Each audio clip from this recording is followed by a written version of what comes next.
திமுக கூட்டணியிலிருந்து காங்கிரஸ் கட்சி விலகல், தமிழக அரசியலில் திடீர் பரபரப்பு. அதாவது காங்கிரஸ் கட்சி வெளியேறினால் அவர்களுக்கு கடந்த முறை கொடுத்த 25 தொகுதிகள் மிச்சப்படும். அதை கூட்டணியில் புதிதாக சேரும் கட்சிகளுக்கு கூடுதல் தொகுதிகள் கேட்டு அடம்பிடிக்கும் கட்சிகளுக்கும் பிடித்து கொடுக்கலாம் என திமுக தலைமை திட்டமிட்டுள்ளது. அந்த வகையில் தமிழகத்தில் நம்மை வைத்துதான் திமுக ஆட்சிக்கு வருகிறது என நினைக்கும் காங்கிரஸ் நமது கட்சியின் வளர்ச்சிக்கு ஒத்துழைப்பு தரவில்லையே என்று வருத்தப்படுகிறதாம். தமிழகத்தில் நடைபெற்று வரும் திமுக அரசின் பதவிக்காலம் வரும் மே மாதம் 10ஆம் தேதியுடன் நிறைவடைகிறது. அதற்கு முன்பே சட்டசபை தேர்தல் நடத்தியாக வேண்டும். தமிழகத்தைப் போல் கேரளா, அசாம், மேற்கு வங்காளம் மாநிலங்களிலும் ஆட்சியாளர்களின் பதவிக்காலம் முடிவடைவதால் 5 மாநிலங்களுக்கும் சேர்த்து ஒன்றாக சட்டசபை தேர்தல் நடத்த தேர்தல் ஆணையம் முடிவு செய்துள்ளது.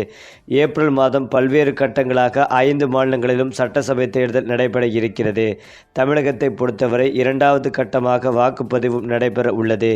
இந்த மாதம் இறுதியில் அல்லது அடுத்த மாதம் தொடக்கத்தில் தேர்தல் ஆணையம் தேதியை அறிவிக்கும். அப்படி தேதி அறிவிக்கப்பட்டால் உடனடியாக தேர்தல் நடத்தை விதிமுறைகளும் வந்துவிடும். ஆகையால் அதற்கு முன்னதாகவே தமிழ்நாட்டில் இடைக்கால பட்ஜெட் தாக்கல் செய்ய வேண்டும். இது போன்ற தொடர் பணிகள் இருப்பதால் ஆளும் கட்சியான திமுக தேர்தல் பணிகளை எப்போதோ தொடங்கி இருக்க வேண்டும்.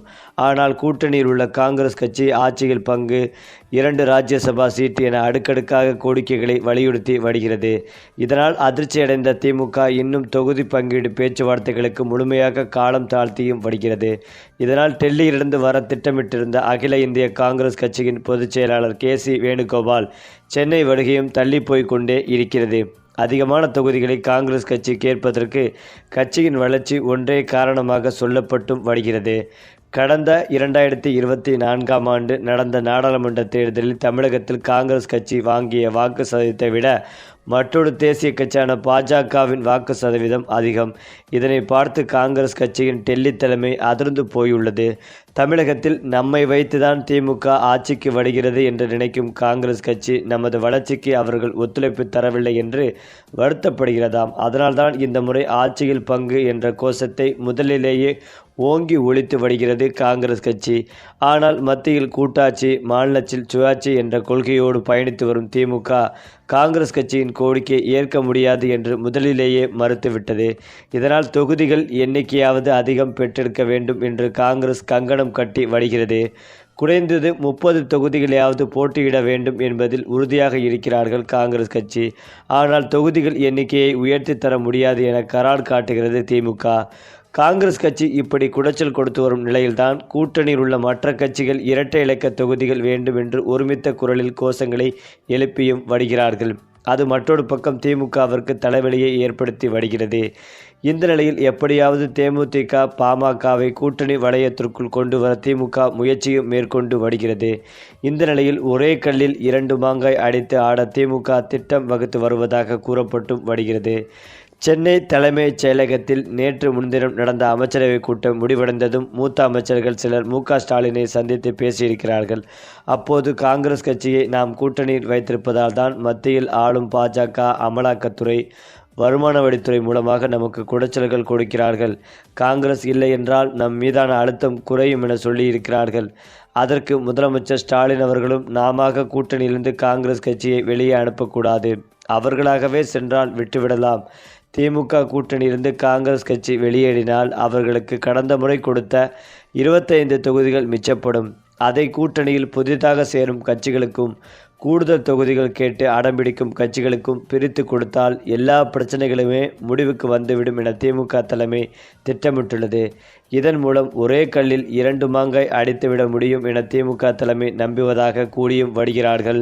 அதேபோல் காங்கிரஸ் கட்சியால் திமுக கூட்டணிக்குள் சலசலப்பு ஏற்பட்டுள்ள நிலையில்தான் கடந்த 2 தினங்களுக்கு முன்பு மூத்த அமைச்சர்கள் சிலருடன் முதலமைச்சர் ஸ்டாலின் ஆலோசனை நடத்தியதாக தகவல்கள் வெளியாகி வருகிறது. மேலும் இது குறித்து அறிவாலய வட்டாரங்களில் கேட்டபோது கூட்டணியில் உள்ள காங்கிரஸ் கட்சியால் இத்தனை சலசலப்பு, ஆட்சியில் பங்கு, 41 சீட்டு, 2 ராஜ்யசபா சீட் கேட்கிறார்கள். இவர்களுக்கே 41 சீட்களை கொடுத்துவிட்டால் மற்ற கட்சிகளுக்கு என்ன செய்வது? காங்கிரஸ் கட்சி மேலிடம் என்னதான் கூடினாலும் பொது வழியில் கூட்டணி குறித்து பேசுவோர் பேசிக்கொண்டுதான் இருக்கிறார்கள். இதெல்லாம் திமுக தலைமைக்கு அதிருப்தியை ஏற்படுத்தி உள்ளது. காங்கிரஸ் கட்சி ஏன் இத்தனை பிடிவாதம் காட்டுகிறது என்பது குறித்து அறிய முற்பட்டு அந்த கட்சி நிர்வாகிகள் சிலரிடம் கேட்டபோது, தேசிய ஜனநாயக உரிமை, அதை கேட்பதில் என்ன தவறு இருக்கிறது என்று கூடியும் வருகிறார்கள். எதுவாக இருந்தாலும் அழைத்து பேசினால்தானே தீர்வு வரும். பேச்சுவார்த்தையே திமுக காலம் தாழ்த்தி வருவது குழப்பத்தை அளித்தது. இதனால் அகில இந்திய காங்கிரஸ் கட்சியின் பொதுச் செயலாளர் கே.சி. வேணுகோபாலின் சென்னை வருகையும் தள்ளிக்கொண்டே போகிறது. ஆட்சியில் பங்கு, கூடுதல் தொகுதிகளை நாங்கள் கேட்பதற்கு காரணம் எங்களை வைத்து திமுக ஆட்சியை பிடிக்கிறது.